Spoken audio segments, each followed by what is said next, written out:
Praise the Lord.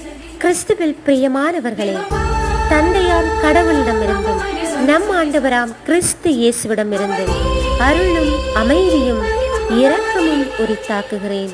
ஆமென்.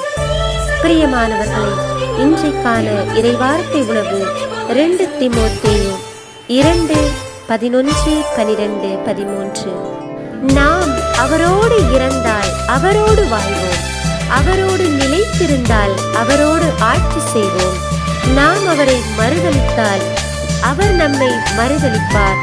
நாம் நம்பத்தகாதவரெனினும் அவர் நம்பத்தகுந்தவர், ஏனெனில் தம்மையே மறுதலிக்க அவரால் இயலாது. ஆமென். இயேசுவில் அன்பானவர்களே, இன்றைக்கான இறைவார்த்தையின் மூலம் ஆண்டவர் நமக்கு கற்றுத்தருகவே, ஒரு நல்ல படை வீரனாகிய கிறிஸ்து இயேசுவை போன்று நாம் துன்பங்களில் பங்கு கொள்வோம்.